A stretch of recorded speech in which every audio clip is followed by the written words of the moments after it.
ناراض مت ہوئیے گا، ہمارے بہت سارے نمازی بھائی کہتے ہیں کہ صاحب الحمدللہ 40 سال سے نماز پڑھ رہا ہوں، لیکن ان سے نماز سن کر دیکھ لیں، نہ الحمد صحیح پڑھتے ہیں نہ اس کے ساتھ سورت صحیح پڑھتے ہیں، نمازوں کا ٹھکانہ ہی نہیں ہے۔ وجہ اس کی کیا ہے؟ ہم نے دیکھ دیکھ کے نماز سیکھی ہے، کسی عالم سے کتاب پڑھ کر نہیں سیکھی ہوتی۔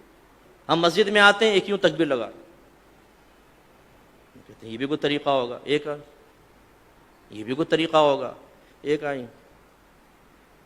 یہ بھی ایک طریقہ۔ ہمارے بچے پریشان ہوتے ہیں کہ کیا، بعض بزرگ وضو کر رہے ہوتے ہیں، ہاتھ دھویا پھر یہ وہ بچہ کہتا ہے یہ بھی کچھ ہے، ہاتھ دھونے کے بعد کرنا ہوگا۔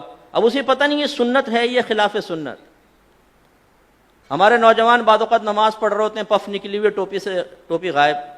اب ٹوپی سے نماز پڑھنا مستحب ہے، اس کا انکار نہیں ہے، اور ہم ادب بھی اس کو کہتے ہیں، لیکن بغیر ٹوپی کے نماز پڑھنا نہ گناہ ہے نہ کوئی مکروہ تحریمی، زیادہ سے زیادہ آپ کہہ سکتے ہیں مکروہ تنزیہی، جو گناہ نہیں ہے نظر شرع میں لیکن اچھا بھی نہیں ہے یوں۔ اب ہمارے کئی لوگوں کو دیکھا وہ نماز پڑھ رہا ہے، ٹوپی لی اس کے سر پہ، اور پھر جمائیں گے اس کو تھوڑا سا نا تاکہ اچھی طرح وہ اپنی جگہ بنا لے، لیکن اس کے بال بھی ایسے آوارہ گرد اور ایسے دشمن ہوتے ہیں، بولتے خبردار جو ٹوپی ٹکی سر پہ، وہ رکوع میں جاتا ہے ٹوپی پہلے سجدے میں۔ یہاں تک میں نے دیکھا ہے نوجوان سجدے میں گیا تو اس کو سجدے میں اس کے وہ جیسے نٹ کس رہے ہیں اس کے سر کے اوپر۔ ارے بھائی اس کو ٹوپی پہننا کوئی لازم نہیں تھا، آپ کا یہ اس کو اس طرح تنگ نہ کرنا واجب تھا، آپ نے کیا، آپ گناہگار ہوئے۔ سرکار نے تو نمازی کے آگے سے ایک قدم بڑھنا منع فرمایا، آپ پوری تباہ زمائی کر رہے ہیں اس کے سر کے اوپر ٹوپی لگانے کے سلسلے میں۔ ایسی بیٹا آنکھیں بند کر کے نماز نہیں پڑھتے ہیں، آنکھیں کھول کر پڑھتے ہیں۔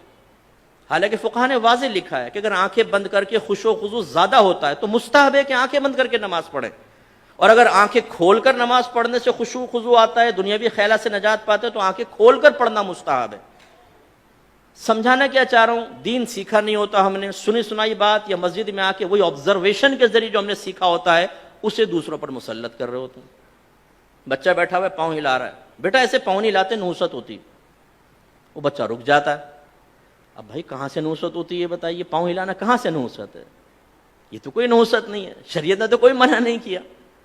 لیکن وہی بچہ اگر فجر کی نماز چھوڑ رہا ہو تو اس کو اتنی سختی سے نہیں سمجھائیں گے نا، بچہ تھکا رہا ہے، رات میں سو گیا، کوئی بات، پوری رات محافل نعت میں شرکت کر کے سنی ٹناٹن قطعی جنتی نعت خانوں کی زبان پر فجر کی نماز چھوڑ رہا ہوتا ہے نا، نہ جماعت سے نماز پڑھے گا نہ فرض پڑھے گا، 4 بجے تک محفل ہوئی ہے، اس کے بعد اسکوٹر گھمایا، آ کے بستر پر سو گئے، مؤذن کہہ رہا ہے حی علی الصلاۃ حی علی الفلاح، اور وہ تصوراتی اور خوابی دنیا سے جواب دے رہا ہے کہ حضور نعت خوانی میں شرکت کر تو لیے، جنتی ہو تو چکا ہوں، بلا حساب و کتاب تو ہم جنت میں چلے جائیں گے۔ خود نعت خان نے شعر سنایا ہے، ہم رسول اللہ کے جنت رسول اللہ کی، یہ حی علی الصلاح حی علی الفلاح دوسرے لوگوں کے لیے ہے جو نعت خوانی میں شرکت نہیں کرتے، ان کے لیے ہو سکتا ہے، ہم تو جنتی ہیں۔ یہ ہم لوگوں کی حالت ہے۔ تو خلاصہ کلام یہ ہے کہ دین آپ سیکھیے۔ میں نے الحمدللہ بالغان کا بہت مدرسہ پڑھایا، نمازیں سنیں کوئی ٹھکانہ نہیں، سبحان رب الاعلی، التحیات، حالانکہ صحیح لفظ ہے التحیات، التحیات نہیں ہے۔ اسی طرح صحیح لفظ ہے رب اجعلنی، اور اکثر کیا پڑھیں گے ربی جعلنی، ربی جعلنی، غلط ہے۔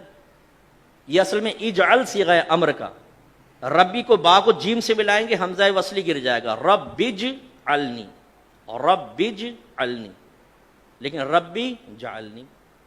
تو یہ کیوں ہوتا ہے؟ آپ میں سے بہت سو ہو سکتا ہے کتاب دیکھ کر بھی سیکھا ہو، لیکن آج سے 35 سال پہلے 40 سال پہلے، اب وہ بیچ میں جو غلطی آئی وہ پختہ ہوتی چلی گئی، بتائیے نہیں۔ اس لیے ناراض مت ہوئیے گا، آپ میرے بزرگ ہیں، میرے بڑے ہیں، جو بزرگ بیٹھے ہوئے جو ہم عمر ہیں اور جو چھوٹے ہیں وہ بچے ہیں، لیکن ایک دفعہ اپنی نماز کسی قاری صاحب کو سنا دیں۔ پہلی بات تو یہ کہ جس کو ڈر ہوگا نا، خوف کہ میں پھنسوں گا، وہ سنائے گا ہی نہیں، وہ کہے گا مفتی صاحب نے ٹھیک کہا لیکن اللہ کی رحمت بہت بڑی، اللہ معاف کرنے والا ہے۔ بھائی اللہ تعالیٰ رحمان ہے، رحیم ہے، لیکن وہ قہار و جبار بھی تو ہے۔